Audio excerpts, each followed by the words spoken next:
Seja muito bem-vindo, você que está chegando aqui no Instagram. Nós estamos no @WalterSMN. E para você que está vendo a gravação dessa nossa meditação pelo YouTube, seja muito bem-vindo também. Já te convido a se inscrever no canal, a deixar o seu like aí. Enfim, você é muito bem-vindo aqui, tá? O pessoal está chegando. Inclusive, se você está vendo pelo YouTube, eu te convido para estar com a gente ao vivo no Instagram a partir da próxima semana. Aliás, eu não sei que dia que você está vendo, né? Nossas lives geralmente acontecem às quintas-feiras, às 20 horas. Então, se você tiver oportunidade, esteja com a gente, que vai ser uma bênção. Vamos orar e a gente começa a meditação de hoje. Amém? Paizinho, nós somos tão gratos ao Senhor por estarmos reunidos nesse dia de ação de graças. E nós rendemos toda a nossa gratidão a Ti, meu Deus.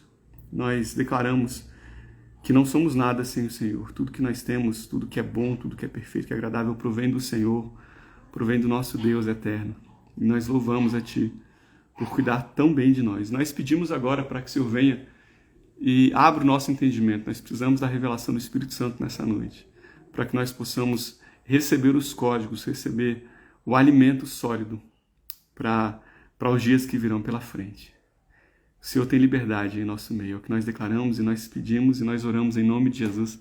Amém. Glória a Deus. Gente, como eu estava falando, nas nossas últimas conversas, nós falamos sobre as duas primeiras viagens missionárias de Paulo.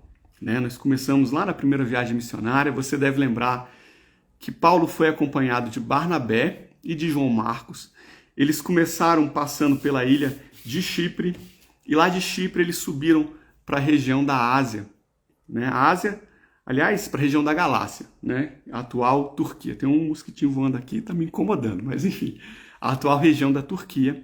E lá eles percorreram a região da Frígia, da Galácia, foram para Antioquia da Psídia, foram para Icônio, para Derbe, para Listra, e depois eles retornam pelo Mediterrâneo.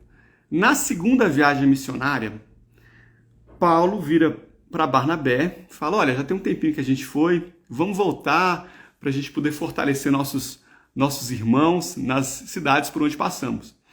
E aí Barnabé vira e fala: beleza, vou chamar meu primo João Marcos. Mas João Marcos, na primeira viagem missionária, saiu. Ele voltou no meio do caminho. Ele não foi até o final. E aí Paulo tem um desentendimento com Barnabé. Ele fala: olha, de forma nenhuma que você vai chamar João Marcos. João Marcos deixou a gente para trás, eu não viajo de novo com ele, não. Resultado disso é que Barnabé pegou João Marcos, foi para Chipre, e Paulo pegou Silas, e ele partiu, gente, pelo continente. Aqui está um mapinha para vocês verem. Então eles saíram aqui de Antioquia da Síria, provavelmente passam pela cidade de Tarso, na Cilícia, cidade de onde era Paulo. E aí eles vão de novo, eles passam inicialmente por aquelas cidades por onde eles estiveram na primeira viagem missionária, tá? São elas aqui, Derbe, Listra, Icônio e Antioquia da Psídia. E logo depois, eles tentam ir para essa região aqui, mas o Espírito Santo impede. Como resultado, eles vão parar aqui, olha, gente, na cidade de Troade. Aqui em Troade, Paulo tem um sonho de um macedônio que fala: vem aqui nos socorrer, vem nos ajudar. E ele resolve ir então para Macedônia, a atual Grécia. Então ele pega o barquinho aqui em Troade, sobe, vem para a cidade de Filipos. E aí ele vai descendo aqui de Filipos, Tessalônica, Bereia, e aí finalmente ele vem para Atenas e ele vem para Corinto. Corinto, que era a capital da Acaia, tá? Acaia, essa região aqui, olha, tá? Então vem aqui para Corinto. Em Corinto ele fica mais ou menos 1 ano e meio, edifica a igreja ali. Nós falamos sobre o tempo dele em Corinto na semana passada. E logo depois que ele sai de Corinto, ele pega o barco, vem para a cidade de Éfeso, onde ele fica pouquíssimo tempo, porque ele queria ir para Jerusalém. Provavelmente estava próximo de algum período daquelas festas em que os judeus deveriam estar em Jerusalém. Ele não se detém na cidade de Éfeso, pega o barco, vem aqui para baixo, para na Cesareia. Da Cesareia ele vem até Jerusalém e logo depois ele sobe para Antioquia da Síria, que foi de onde ele iniciou a jornada. Tá? Então foi isso que nós vimos nas últimas conversas. Eu acho que a gente passou 2 encontros falando da primeira viagem missionária e depois mais 2 encontros, salvo engano, falando da segunda viagem missionária. Tá? E hoje, então, nós vamos começar a terceira viagem missionária de Paulo. Bom, Paulo ele vai partir da Antioquia da Síria e ele vai fazer um percurso inicial muito parecido com o que ele fez na segunda viagem missionária. Provavelmente ele passa ali pela cidade de Tarso, sua cidade natal, depois ele vai para a região da Frígia, região da Galácia, novamente, né? Icônio, Derbe, Listra, Antioquia. E enquanto ele está passando por essas regiões, lá em Éfeso, vou lembrar vocês aqui, olha só, esse é o mapinha da segunda viagem missionária. Paulo começa a terceira viagem também fazendo essas cidades aqui, ó. Enquanto isso, aqui na cidade de Éfeso, Ásia Menor, atual Turquia, região oeste da Turquia, surge um homem que até então não tinha aparecido no Novo Testamento. Esse homem, ele era natural da cidade de Alexandria. Você sabe de quem que eu estou falando? Eu estou falando, gente, de Apolo. Apolo chega na cidade de Éfeso. Lembrando, tá, que na primeira viagem missionária, Paulo foi com Barnabé e com João Marcos. Na segunda viagem missionária, ele vai com Silas. No meio do caminho, ele pega Timóteo, depois ele se encontra com Lucas. Tá? Nessa terceira viagem missionária, então, enquanto Paulo está percorrendo aquelas cidades ali, chega em Éfeso Apolo. Apolo natural de Alexandria. Nesse mapa aqui não tem Alexandria, mas Alexandria, gente, ficava mais ou menos por aqui, ó. Era uma cidade que ficava no Egito, segunda cidade mais importante do Império Romano, só perdia para Roma. Nós, inclusive, falamos no nosso estudo do período interbíblico, que foi lá em Alexandria que aconteceu algo muito importante para o cristianismo. O que foi feito lá? A Septuaginta, a tradução da Bíblia, do Antigo Testamento, do hebraico e do aramaico, para o grego koiné, que é basicamente aí a simplificação do grego clássico. Isso aconteceu entre o século III e o século I a.C., lá na cidade de Alexandria. Então esse homem Apolo, ele era do Egito, da cidade de Alexandria, e ele chega em Éfeso. E ele era um homem inteligente, ele era um grande orador, provavelmente tinha aí estudo na retórica, na oratória também, e ele tinha um conhecimento muito grande das Escrituras. E lembrando que quando a gente fala das Escrituras, nesse contexto, nós estamos falando daquilo que hoje compõe o Antigo Testamento. Tá? Só que o conhecimento de Apolo ia somente até João Batista e o batismo de arrependimento. Tudo leva a crer que Apolo não sabia de Jesus, por algum motivo não chegou até ele a história de Jesus, lá em Alexandria. Ele não sabia que Jesus tinha vindo, que o Messias já tinha vindo. Ele acreditava que o Messias viria, muito certamente, porque ele era um profundo conhecedor das Escrituras e ele era muito certo naquilo que ele pregava. Mas ele não sabia de Jesus ainda. Provavelmente sabia que tinha um Messias, não sabia que Jesus era o Messias, que já tinha vindo àquela altura, que já tinha vivido a vida perfeita, morrido em nosso lugar. Tá? E aí ele vai até a cidade de Éfeso, entra na sinagoga e começa a pregar. E aquilo que ele prega é acertado. Só que ele está pregando ainda só aquilo que está no Antigo Testamento. Gente, para a alegria de Apolo e de muitos outros que vão ouvir a palavra dele posteriormente, lá na cidade de Éfeso tinha um casal que parou em Éfeso junto de Paulo. Será que você lembra de quem que eu estou falando? Na segunda viagem missionária, Paulo sai de Corinto e ele vai até Éfeso, e de Éfeso ele parte para Jerusalém, e ele vai acompanhado de um casal, Priscila e Áquila. Esse casal tinha ficado lá na cidade de Éfeso. E aí, quando esse casal escuta Apolo falar na sinagoga, eles pensam, aqui eu que estou falando aqui, né, do que a gente interpreta da leitura da palavra, eles devem ter pensado, esse homem aí é interessante, ele sabe muita coisa, ó. Ele tem potencial, pode ser poderosíssimo no reino. Aí o que eles fazem? Eles pegam Apolo e eles decidem ensinar Apolo com precisão acerca das Escrituras. E eles mostram para Apolo quem era Jesus. Eles falam de Jesus para Apolo. Gente, Apolo não apenas aprende sobre Jesus, como ele depois resolve partir lá para Corinto só para situar vocês, lembrando, esse é o mapa da segunda viagem missionária, nós estamos na terceira, tá? Eles estavam aqui na cidade de Éfeso, ele veio então da Alexandria, chegou em Éfeso, e aqui ele conhece Priscila e Áquila, depois que ele aprende sobre Jesus, ele decide sair da cidade de Éfeso e ir para a cidade de Corinto. Ele faz o percurso contrário do que Paulo fez. Paulo veio para cá e depois para cá na segunda viagem missionária. Ficou 1 ano em Corinto. E agora Apolo sai daqui e vai para Corinto para ensinar aquele povo sobre Jesus, sobre aquilo que ele havia aprendido e aquilo que ele já sabia do Antigo Testamento, tá? Enquanto isso, Paulo estava fazendo o percurso dele, né, no início da terceira viagem missionária, lá pela Galácia e pela Frígia. Vamos ver como é que está escrito na nossa palavra, né? Vamos começar então de Atos 18, a partir do versículo 22, que diz o seguinte. Aqui eu vou começar pelo finalzinho da segunda viagem missionária, porque a Bíblia já vai engatar da segunda para a terceira. E Paulo chegando a Cesareia, então vamos lá. Paulo chegando a Cesareia, subiu a Jerusalém, veio aqui para Jerusalém, e depois de saudar a igreja, desceu a Antioquia. Ó, ele desceu a Antioquia. Nós já sabemos que essa expressão desceu a Antioquia, ele está subindo. Se você for ver aqui, né, ele foi para norte, mas aí desceu porque a Bíblia está considerando a altitude da cidade de Jerusalém, que era mais alta do que a cidade de Antioquia. Então ele fala que desceu para Antioquia por quê? Porque é uma cidade no nível de altitude mais baixa. Tá? E estando ali algum tempo, partiu, passando sucessivamente pela província da Galácia e da Frígia. Paulo agora começa a terceira viagem missionária, confirmando a todos os discípulos. E chegou a Éfeso um certo judeu chamado Apolo, natural de Alexandria. Homem eloquente e poderoso nas Escrituras. Este era instruído no caminho do Senhor e fervoroso de espírito falava e ensinava diligentemente as coisas do Senhor, conhecendo somente o batismo de João Batista. Ele começou a falar ousadamente na sinagoga, e quando ouviram Priscila e Áquila, o levaram consigo e lhe declararam mais precisamente o caminho de Deus. Ou seja, mostraram acerca de Jesus, falaram sobre o Messias para ele.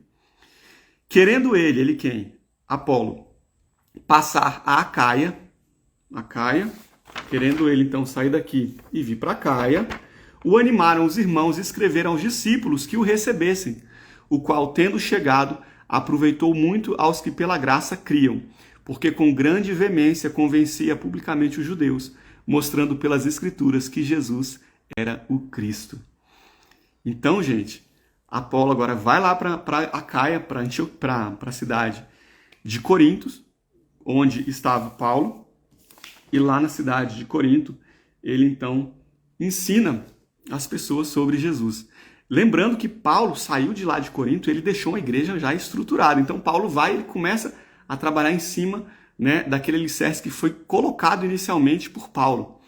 E a gente percebe que esse trabalho feito por Apolo gera muito resultado. Não é um trabalho infrutífero, não. A gente percebe isso quando a gente lê a carta de Paulo para os Coríntios, que ela é escrita um pouquinho depois. Olha o que acontece, ó. Lá em 1 Coríntios 1, 12 e 13, Paulo fala o seguinte para os coríntios. Quero dizer com isso que cada um de vós diz, eu sou de Paulo, eu sou de Apolo, eu sou de Cefas. Cefas é quem? Pedro, o apóstolo Pedro. E eu sou de Cristo. Está Cristo dividido? Foi Paulo crucificado por vós? Ou fostes batizado em nome de Paulo? E aí Paulo continua. Eu estou trazendo essa passagem aqui para você ver que a igreja lá de Corinto estava começando a se dividir, porque parte falava, olha, eu sou de Paulo. Outra parte falava, não, mas eu sou de Apolo. Outra, não, eu sou de Pedro. Isso aqui mostra pra gente que o trabalho realizado por Apolo lá foi um trabalho que realmente deu resultado. Mas o que acontece é que aquela igreja era uma igreja ainda imatura, espiritualmente imatura. Então, em vez de eles entenderem que eles não eram de homem nenhum, eles eram de Cristo, eles estavam se dividindo. Então, Paulo precisa chamar a atenção deles aqui nesse momento e falar, ó, vocês não são meus, vocês não são de Apolo, vocês não são de Pedro, vocês são de Cristo, tá? Vocês são de Cristo. Mas veja que o ensinamento deles estava alinhado, estava tudo alinhado. Tanto é que lá no capítulo 3 de 1 Coríntios, nós lemos no versículo 5 até o 10, fala o seguinte, olha só, Paulo de novo falando com eles. Pois quem é Paulo e quem é Apolo, senão ministros pelos quais crestes e conforme o que o Senhor deu a cada um. Eu plantei, Apolo regou, mas Deus deu o crescimento. Por isso, nem o que planta é alguma coisa, nem o que rega, mas Deus que dá o crescimento. Ora, o que planta e o que rega são um, mas cada um receberá o seu galardão, segundo o seu trabalho. Ou seja, cada um vai receber a recompensa eterna, segundo o trabalho de cada um. Porque nós somos cooperadores de Deus, vós sois lavouras de Deus e edifício de Deus. Veja, então, algumas coisas importantes daqui, né? Primeira coisa, cada um vai receber o galardão. Gente, a salvação é a mesma para todo mundo que aceita Jesus como seu Salvador, tá? Independente da pessoa ter vivido uma vida inteira consagrada a Deus ou dela ter aceito Jesus no último fôlego de vida, igual foi com o ladrão da cruz. Se aceitou Jesus, tem a salvação. Mas não existe comunismo no céu, tá? Aqui Paulo fala do galardão. O galardão é uma recompensa que é atribuída a cada um conforme as obras de cada um. Então, conforme aquilo que a pessoa vive na terra, se ele realmente faz a vontade de Deus, ele também recebe o galardão, a recompensa. Nós não sabemos, a Bíblia não deixa muito clara como é que é isso. Existem várias teorias aí, a gente pode depois... A gente já falou, inclusive, sobre isso em outras oportunidades. Eu não vou falar sobre isso agora para a gente não perder o foco aqui. Mas existe o galardão, que é a recompensa que nós receberemos, tá? Conforme as nossas obras. Mas a salvação não vem pelas obras, a salvação apenas pela fé em Cristo Jesus. Amém? Bom, outra coisa importante. Paulo está falando aqui então.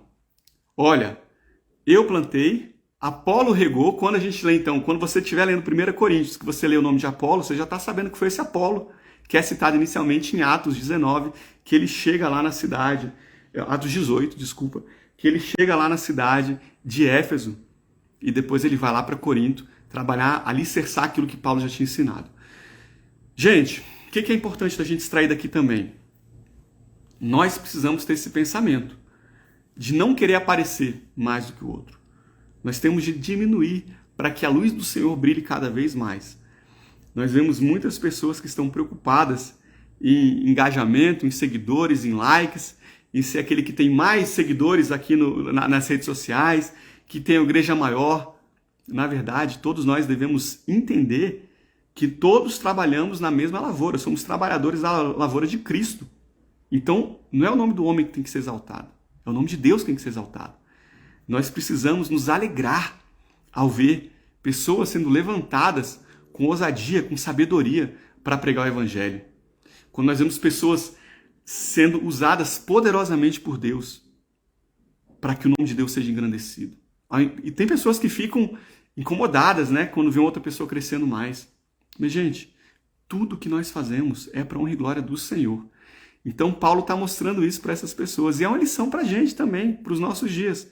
Para a gente não ter contenda, não ter ciúme, não ter inveja, não ter divisão, não ter competitividade na igreja.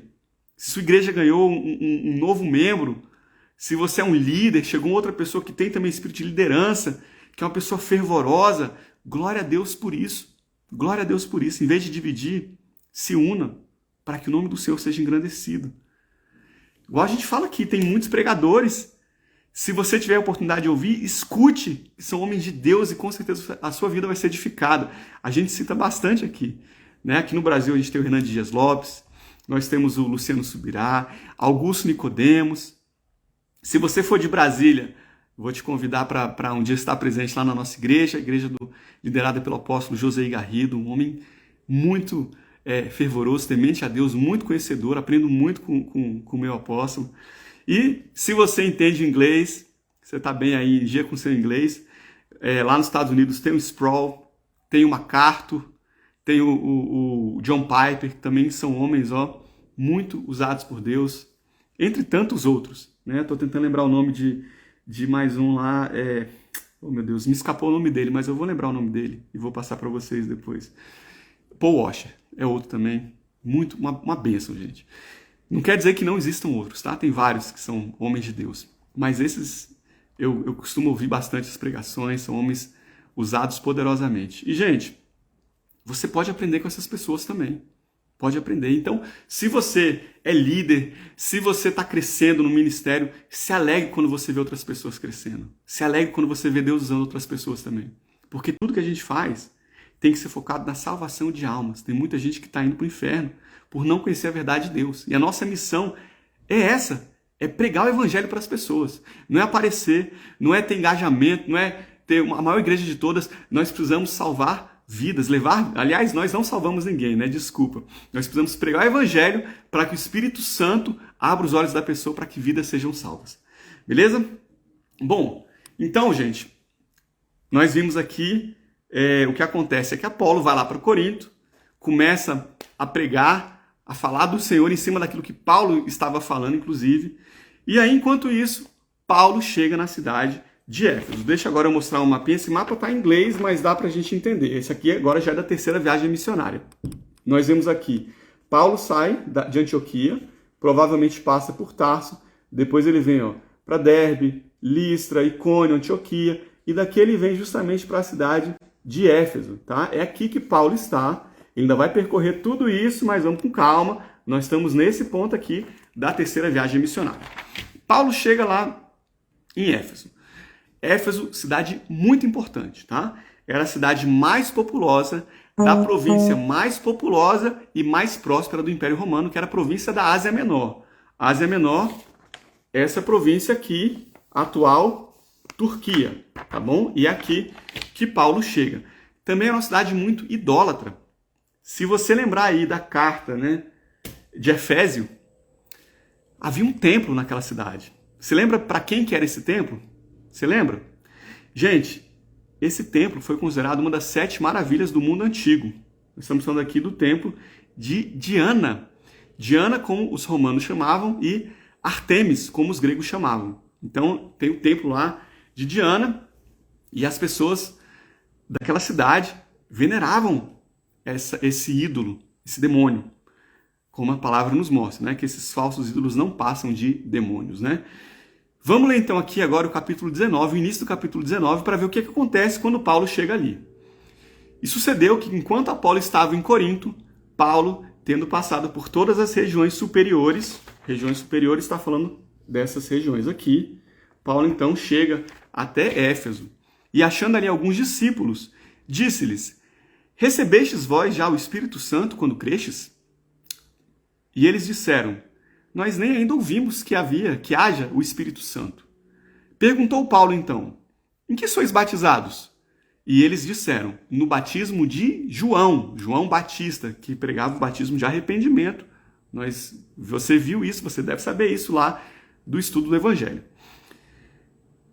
Paulo disse então: certamente João batizou com o batismo de arrependimento, dizendo ao povo que cresce no que após ele havia de vir, isso é, em Jesus Cristo. E os que ouviram foram batizados em nome do Senhor Jesus.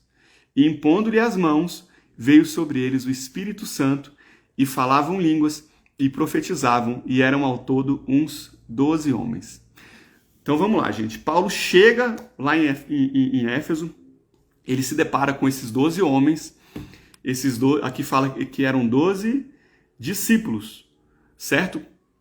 E aí ele vira para esses 12 discípulos e ele pergunta: olha, vocês já receberam o Espírito Santo? Eles dizem: a gente nem sabe que existe o Espírito Santo. O que é isso? E ele falou: vocês foram batizados como? Nós somos batizados no batismo de João Batista. Aí Paulo: esse é o batismo de arrependimento que aponta para frente, mas Jesus já veio. E aí Paulo ensina para eles sobre Jesus e faz um novo batismo no nome de Jesus e depois impõe a mão e eles recebem o batismo do Espírito Santo. E eles começam a falar em línguas. Vou dar uma possível interpretação. Existem algumas possíveis interpretações para esse texto. Eu vou falar uma delas que talvez seja mais aceita. Tá? Pode ser que esses 12 discípulos eram discípulos que foram feitos por Apolo, quando Apolo estava ainda na cidade de Éfeso, antes dele ir para Corinto. Lembra que quando Apolo chega em Éfeso, ele ainda não sabia de Jesus. Ele veio aprender sobre Jesus por meio de Priscila e Áquila. Então ele estava ainda pregando sobre o batismo do arrependimento que foi falado lá atrás por João Batista. O João Batista era muito respeitado pelos judeus. Muito respeitado. E muitos conheciam João Batista. A gente vê isso no livro de Atos. Em vários lugares que eles passam, João Batista era citado. Né? Então, provavelmente, esses homens escutam falar sobre aprendem com Apolo sobre o batismo, são batizados no batismo de João do arrependimento. Mas qual que é o detalhe aqui? Esse batismo de João Batista pregado por João Batista, ele apontava para frente. Olha, se arrependam, porque vai vir o Messias. E vocês têm que se arrepender. E mesmo vocês, judeus, que acham que vocês são salvos pelo sangue, vocês não são salvos pelo sangue. Vocês dependem de um Salvador. Então se arrependam. Porque essa era a visão daqueles homens, dos judeus. Olha, nós somos filhos de Abraão, nós já temos a salvação pela nossa própria estirpe, nossa linhagem, nossa classe. E João vinha e falava, não tem essa não. Deus pode até suscitar filhos das pedras, filhos de Abraão. Então não tem essa não. É basicamente isso. Então apontava para frente. Mas a essa altura, Jesus já tinha vindo. Então agora, eles tinham que ser batizados não no batismo de arrependimento que apontava para frente, mas no batismo de Jesus Cristo que apontava para trás, que reconhecia que Jesus já tinha vindo, vivido a vida perfeita, morrido em nosso lugar e que nós alcançamos salvação pela vida dele. Então, o que Paulo faz? Paulo ensina esses homens sobre Jesus Cristo. Eles aceitam Jesus como seu Salvador. Depois Paulo vai, impõe a mão sobre eles e eles são batizados no Espírito Santo. Tá? Então, possivelmente, foi isso que aconteceu aqui. Essa é uma das interpretações para essa passagem aqui de Atos 19, 1 a 7, talvez a mais aceita. Tá bom? Bom, agora que a gente chegou nesse ponto, eu vou ter que abrir um outro parênteses aqui. E a gente faz isso nessas nossas conversas, né? A gente começa, vai lendo aqui na sequência a palavra e a gente vai abrindo uns parênteses para trazer alguns temas para a gente não deixar a ponta solta, ou tentar não deixar a ponta solta. A gente ouviu falar aqui do batismo do Espírito Santo. E ouviu falar na promessa do Espírito Santo. O que é uma coisa e o que é outra coisa, gente? Gente, existe diferença entre receber o Espírito Santo e ser batizado do Espírito Santo? Tem diferença, e é uma diferença importante. Uma coisa é a promessa do Espírito Santo para a salvação. Outra coisa é o batismo do Espírito Santo para manifestação de poder. Tá? Eu vou tentar explicar aqui de forma mais simples, mas se ficar dúvida, coloca nos comentários, tá bom? Ezequiel 36, Antigo Testamento, a partir do versículo 26, fala da promessa do Espírito Santo para a salvação. Vamos lá. E vos darei um coração novo, e porei dentro de vós um espírito novo, e tirarei o coração de pedra da vossa carne, e vos darei um coração de carne, e porei dentro de vós o meu espírito, e farei que andeis nos meus estatutos, e guardeis os meus juízos, e os observeis. Aqui em Ezequiel 36, é quando Deus fala do Espírito Santo para a salvação. Esse é o Espírito Santo para a salvação. Gente, não tem como eu reconhecer Jesus como meu Salvador, se antes o Espírito Santo não entrar no meu coração, e não abrir meus olhos para que eu reconheça Jesus como meu Salvador. Aí depois eu declaro, eu aceito Jesus. Mas para isso acontecer, o Espírito Santo tem que vir e tirar o meu coração de pedra. E colocar no lugar do coração de pedra um coração de carne, inclinado para a verdade. Tá? Por isso que nós dependemos completamente do Espírito Santo. Ninguém aqui aceitou Jesus porque foi bom, perspicaz, ó. Não, é porque o Espírito Santo veio antes, tirou o coração de pedra, colocou um coração de carne e nos permitiu aceitar Jesus como Salvador. Então, isso aqui é a promessa do Espírito Santo para a salvação. Isso foi cumprido quando Jesus veio. E depois Jesus vive a vida perfeita, morre em nosso lugar e é exaltado. E por isso nós temos o Espírito Santo. Lembra lá em João? Jesus fala, olha, eu digo a verdade, vos convém que eu vá, porque se eu não for, eu não enviarei o Consolador. Mas quando eu for o quê? Quando eu morrer e quando eu subir para o céu, eu vou enviar o Consolador. E ele vai convencer o mundo do quê? Do pecado, do juízo e da justiça. Então, o Espírito Santo que nos convence do pecado e nos faz aceitar Jesus. E lá em Efésios 1, a gente vê o seguinte, ó, o versículo 13. E tendo nele crido em Jesus, fostes selados com o Espírito Santo da promessa, o qual é o penhor da nossa herança para a redenção da possessão adquirida para louvor da sua glória. Ou seja, se você creu em Jesus como Salvador, gente, você tem o Espírito Santo dentro de você. Não tem como alguém ser convertido e não ter o Espírito Santo dentro da pessoa, porque para a pessoa converter, primeiro o Espírito Santo tem que abrir os olhos dela. Beleza? Esse é o entendimento. Esse selo aqui que fala em Efésios 1, dá aquela ideia do selo lá de antigamente. Se você já viu aí filme de 1000 e pouquinho, ou de antes do ano 1000, você deve lembrar, né, que o rei pegava uma cera líquida, derramava em cima do envelope, vinha com o brasão real, provavelmente do anel, e ó, carimbava e fechava uma carta Isso garantia o conteúdo, que não foi alterado, não foi violado, garantia a autenticidade, que foi ele que mandou aquilo ali, porque só ele tinha aquele selo real. Então o que a gente vê aqui em Efésios 1 falar é justamente isso. Se você aceitou Jesus, você foi selado com o Espírito Santo da promessa. Quer dizer que o Espírito Santo agora está em você e garante que você é filho de Deus, que o seu conteúdo é conteúdo santo agora, pertencente ao Senhor Jesus. Olha que bênção maravilhosa, tá? Bom, então, ter o Espírito Santo não tem a ver com merecimento, não tem a ver com você ir para um culto, eu vou para um culto e receber o Espírito Santo. Meu amado, você já tem o Espírito Santo se você aceitou Jesus, tá bom? Não precisa ir para culto para aceitar, para receber o Espírito Santo. Não precisa jejuar, orar. Precisa jejuar e orar para você crescer cada vez mais, para você passar pelo processo de santificação, mas não para você aceitar. Se você está orando assim, Deus, me manda o Espírito Santo. Meu amado, você já tem o Espírito Santo. Toma posse disso, que já é uma verdade na sua vida. Agora, uma coisa é você ter, então, a manifestação do Espírito Santo para a salvação dentro de você. Outra coisa é você ter o batismo do Espírito Santo para manifestação de poder. Beleza? O que é isso agora? Isso está lá em Joel. Joel 2, 28 e 29 fala o seguinte: e há de ser que depois eu vou derramar o meu espírito sobre toda a carne, e os vossos filhos e filhas profetizarão, e os velhos terão sonhos, e os jovens terão visões, e também sobre os servos e sobre as servas. Naquele dia eu derramarei o meu espírito. Aqui agora não é mais o Espírito Santo para salvação. Aqui é o batismo do Espírito Santo para manifestação de poder. Tá? Então, quando a gente fala que a pessoa foi batizada no Espírito Santo, quer dizer que ela recebe uma capacitação especial do Espírito Santo para manifestar poder. Isso tem a ver, assim, com a nossa capacidade para manifestar o poder de Deus, para salvar vidas, para pregar o evangelho com ousadia. Tá bom? Essa divisão do Espírito Santo para a salvação e do batismo do Espírito Santo para manifestar poder, ela é muito clara no Novo Testamento. Lá em Lucas 22, 31, quando Pedro vira para Jesus e ele fala, não, Senhor, de maneira nenhuma você vai morrer. Que aí Jesus vira e dá aquela lapada em Pedro, afasta de mim, Satanás, porque você não se importa das coisas de Deus, mas das coisas do homem. Pedro escuta de Jesus o seguinte, ó, Simão, Simão, falou seu nome 2 vezes, não é coisa boa, né? Quando sua mãe fala 2 vezes o nome já é preocupante, mas imagina Jesus falar 2 vezes. Pedro, Pedro, eis que Satanás pediu para cirandar você como trigo, e eu roguei por ti, para que a sua fé não desfalecesse. E quando você se converter, Pedro, fortaleça seus irmãos. O que queria dizer isso? Pedro não era convertido ainda, gente. Nossa, Walter, sério, é o que a Bíblia está falando. Quando você se converter, Pedro, fortaleça seus irmãos.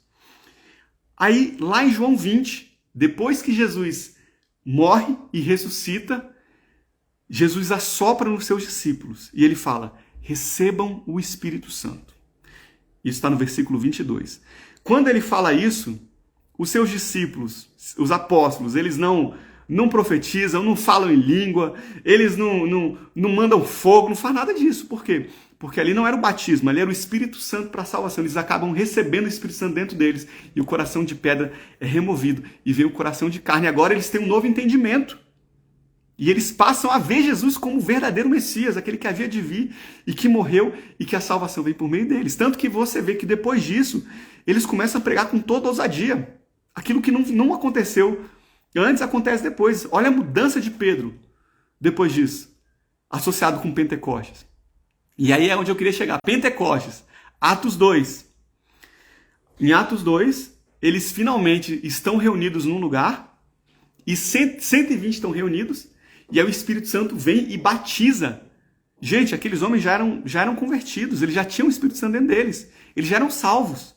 Mas agora eles são batizados no Espírito Santo. E o que acontece?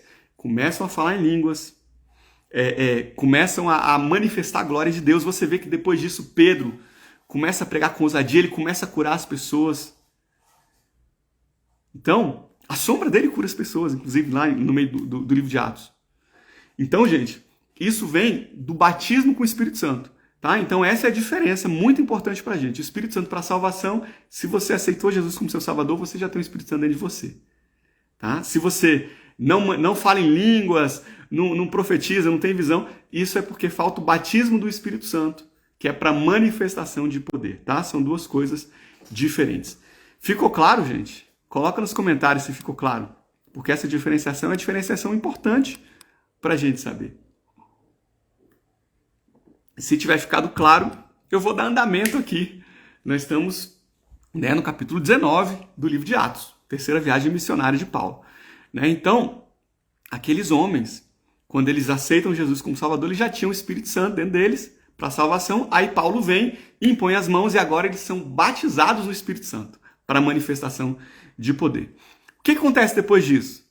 Atos 18, a partir do versículo 8, olha. Paulo, então, entrando na sinagoga, fala ousadamente por quanto tempo? 3 meses, disputando e persuadindo acerca do reino de Deus.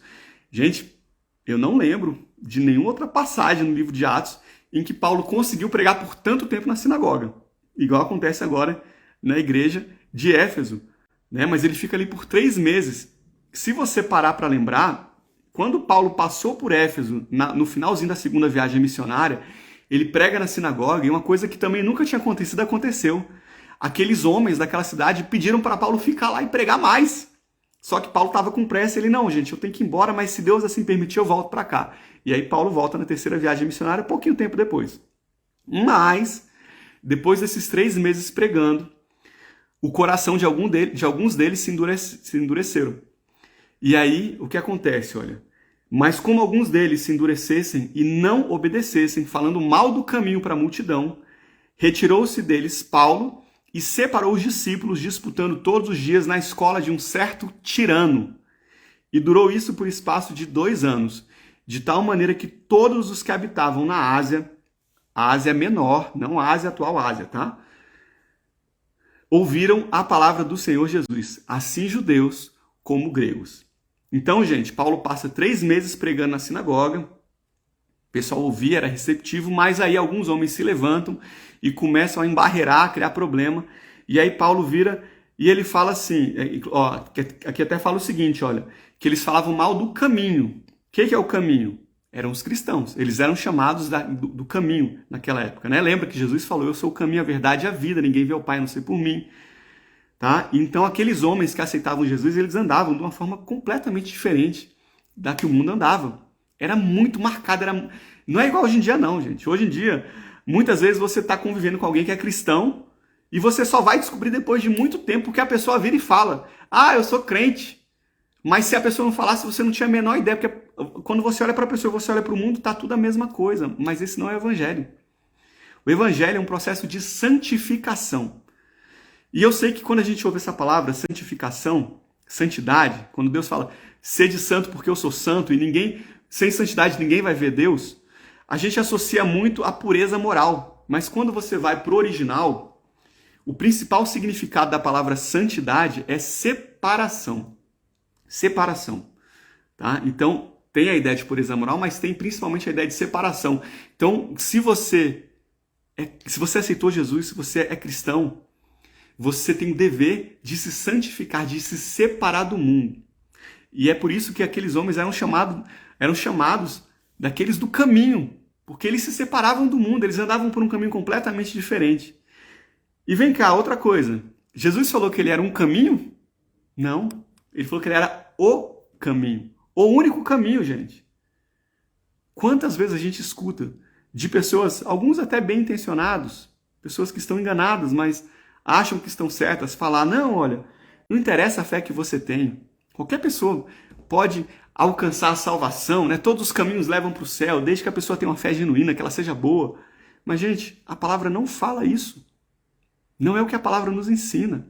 O único caminho para a salvação é por meio de Jesus Cristo, o próprio Deus, o Verbo que se fez carne, que veio para esse mundo e morreu em nosso lugar. Porque da nossa própria capacidade nós não conseguimos satisfazer a justiça de Deus. O único que satisfez a justiça de Deus foi Jesus. Então, quando nós aceitamos Jesus, nós nos apropriamos dessa justiça que foi alcançada por Jesus. E Jesus olha para nós e vê o Filho dele, Jesus Cristo. E assim nós alcançamos a salvação por meio de Jesus Cristo. Amém? Então, gente, isso tem que ficar muito claro pra gente, tá? Jesus é o único caminho, não é um caminho, é o único caminho, tá? Então, Quando aquele povo da igreja de Éfeso começa a atrapalhar, os judeus lá na sinagoga começam a atrapalhar depois de 3 meses, com Paulo pregando ali, o que Paulo faz? Ele muda a estratégia. Ele sai dali, da sinagoga, e ele abre uma escola de estudo bíblico diário. Gente, imagina que coisa preciosa ter diariamente um estudo bíblico com Paulo. Né? Naquela época era comum o pessoal trabalhar até por volta de 11 horas, e aí fazer uma interrupção no comecinho da tarde ali, acho que é siesta que eles chamam, né? Porque era muito quente, e provavelmente nesse intervalo aí do meio-dia, Paulo ia lá, e sapecava a palavra de Deus naquele povo da Ásia Menor, e ia ensinando. Ele fazia isso na casa de Tirano. Nós não sabemos se Tirano era o nome, se era um apelido que ele recebeu porque era talvez um professor muito rigoroso, e aí recebeu esse apelido, né? Mas é lá na escola de Tirano que ele começa a ensinar as pessoas acerca do evangelho, e ele faz isso por um tempo bom. Olha, deixa eu procurar aqui de novo. Ele faz isso por 2 anos, gente. 2 anos. E aí a palavra fala, olha, ele faz isso por um espaço de 2 anos, de maneira que todos os que habitavam na Ásia ouviram a palavra do Senhor Jesus. Gente, o que Paulo alcançou naqueles 2 anos não é brincadeira. Paulo passa então 2 anos aqui pregando, e toda a região da Ásia Menor ouve falar de Jesus por causa de Paulo, tá? Gente, vocês já ouviram? Eu vou falar umas palavras aqui. Coloca para mim nos comentários o que é isso que eu estou falando. Ó. Pérgamo, Tiatira, Laodiceia, Esmirna, Sardes. Lembra alguma coisa? Essas palavras? O que é que essas palavras representam? Se você lembra, coloca para mim nos comentários aí. Quando eu peço para escrever, eu sei que demora um pouquinho, né? Porque até chegar a vocês a pergunta, já passaram uns segundinhos. Mas, beleza, são cidades. Que cidades são essas? Vocês lembram? São cidades, mas são outras coisas também. Tem outra coisa que é mais específico ainda para a gente aqui, para o nosso universo, do que cidades. Quando você escuta as igrejas citadas em Apocalipse. Isso aí, irmã Tereza. Exatamente, são as igrejas citadas lá em Apocalipse.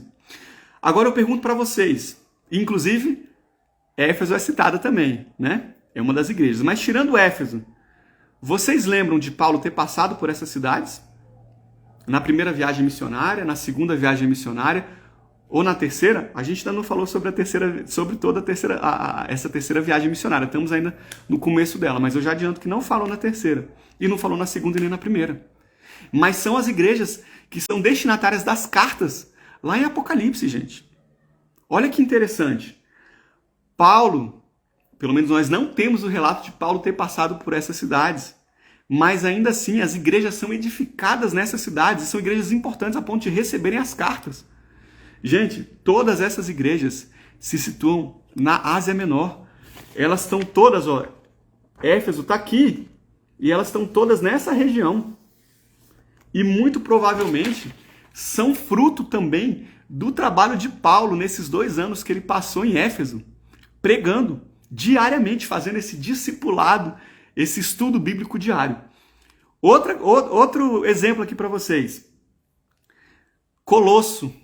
Estou falando daquela TV Colosso não, para quem é mais antigo lembra, né? TV Colosso. Colosso era a cidade da igreja de Colosso, que recebe a carta aos Colossenses de Paulo. Você lembra de ouvir falar da igreja de Colosso? Nas viagens de Paulo, no livro de Atos? Também não é citado. Também é uma cidade que fica pertinho. Esse mapa está ao contrário, está em inglês, mas eu, infelizmente, não está falando aqui o nome das cidades, das igrejas. Mas eu vou trazer para você na próxima semana, se eu me lembrar, eu vou pedir para minha esposa me lembrar aqui, a localização dessas cidades, para você ver, tá tudo coladinho com Éfeso. Então, gente, provavelmente a igreja de Colosso também é resultado desse trabalho de Paulo lá na cidade de Éfeso por esses 2 anos, tá? Inclusive, Paulo ficou 3 anos na cidade de Éfeso. Foi a cidade em que ele mais ficou de todas essas que foram, que receberam o apóstolo, que tiveram o privilégio de receber o apóstolo Paulo. A gente vai ver isso no capítulo seguinte. Ele fala que ele ficou 3 anos lá, né? E 2 anos ele passa pregando diariamente, gente. E eu estou falando isso para vocês, para a gente concluir a nossa conversa de hoje, Porque muitas vezes a gente não vai saber qual que é o resultado do nosso trabalho. A gente não vai ter a dimensão desse resultado, né? Eu imagino que Paulo não teve noção desse trabalho dele naquelas igrejas lá, né? Assim, talvez ele até entendesse que era algo que cresceu muito, mas quando João escreve Apocalipse, Paulo já estava morto. E João escreve para essas igrejas, né? Sob a direção do Senhor. Olha só que coisa preciosa, gente. Então, nós somos chamados pelo Senhor para trabalhar na seara de Deus. Eu não sei qual que é o chamado que você tem, mas se você tem um chamado, eu sei que cada um tem um chamado diferente. Faça o melhor que você puder fazer, com fé, de que a nossa missão é simplesmente dar o nosso melhor. E é o Senhor que vai dar o crescimento. Assim como Paulo falou, nós lemos aquela passagem lá para os Coríntios, né, quando Paulo fala, eu plantei, Apolo regou, mas Deus dá o crescimento. E como Deus fez com que esse trabalho de Paulo gerasse frutos, como Deus deu o crescimento, não é verdade? E a nossa oração é para que o Senhor faça isso nas nossas vidas também. Que nós sejamos instrumentos poderosos do Senhor. Que nós possamos estar focados em pregar a palavra, em disseminar o evangelho. Ah, mas eu não tenho chamado para ser pregador. Meu irmão, não tem que ter chamado para ser pregador, não. Porque todos nós temos chamado para pregar o evangelho. Ide e fazei discípulos em todas as nações. Ainda que você não tenha um chamado, se você não tem coragem, não tem ainda ousadia para subir no altar, não tem problema. Às vezes o Senhor nem te chamou para isso. Mas você pode ser uma bênção na sua escola, na sua faculdade, no seu trabalho, com seus amigos, com sua família, com seus pais, seus sogros, seus irmãos, seja com quem for. Amém? Bom, gente, com isso nós encerramos a nossa conversa de hoje. A gente só chegou no versículo 10 do capítulo 19. A gente avançou pouco, né? Mas é porque tinha muitas pontas aí que eu não queria deixar soltas. A partir da semana que vem, quinta-feira, a gente continua na nossa terceira viagem missionária. A gente vai dar andamento. Olha o tanto que tem ainda, gente. Ó, nós estamos aqui. Paulo ainda vai passar por tudo isso, depois vai voltar. Tem muita coisa pela frente na terceira viagem missionária. Amém? Feche seu olho aí, gente. Eu tô vendo que vocês estão escrevendo um monte de coisa. Eu não tô conseguindo ler porque eu estava concentrado aqui. Mas se tiver alguma dúvida, vocês mandem aí de novo. Ou minha esposa me passa aqui para eu poder responder para vocês logo mais, tá? Vamos só orar aqui. Deus, como é precioso aprender. Como é precioso nós meditarmos na sua palavra e termos acesso a códigos tão valorosos para a nossa vida. Muito obrigado por essa noite, muito obrigado pelos ensinamentos. Nós pedimos, Senhor, para que o Senhor nos dê ousadia, nos dê coragem, nos dê valentia, para que nós possamos pregar o Evangelho, para que nós possamos fazer discípulos, Deus. Para que nós possamos nos inspirar na vida desses homens e mulheres que viveram para Ti. Homens e mulheres que eram claramente do reino de Deus, porque as pessoas olhavam e sabiam que eles eram do caminho. Que nós sejamos assim também, que as pessoas olhem para nós e nós sejamos cartas vivas do Senhor. Que nós não tenhamos de abrir a boca e falar que nós somos de Cristo, porque a nossa própria vida é um testemunho na vida das pessoas. Nós desejamos isso para nós. E que ao fazer o trabalho que o Senhor nos designou, que o Senhor possa nos trazer a força e a motivação, e que nós tenhamos sempre em mente que o Senhor há de dar o crescimento. Ainda que os nossos olhos não vejam, o Senhor há de trazer o crescimento, no tempo oportuno. É o que nós oramos e cremos, em nome de Jesus. Amém. Glória a Deus. Que bênção, gente. Obrigado pela presença de vocês.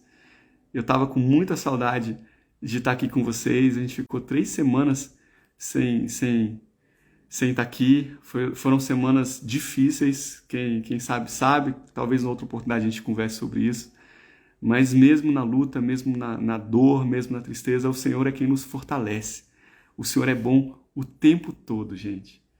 Obrigado a todo mundo que estava aqui. Eu espero vocês na semana que vem. Gente, se você está sendo edificado, chama seus conhecidos aí para estarem aqui também. Valeu, pessoal. Quinta que vem tem mais. Eu espero vocês aqui. Fiquem com Deus. Tchau, tchau.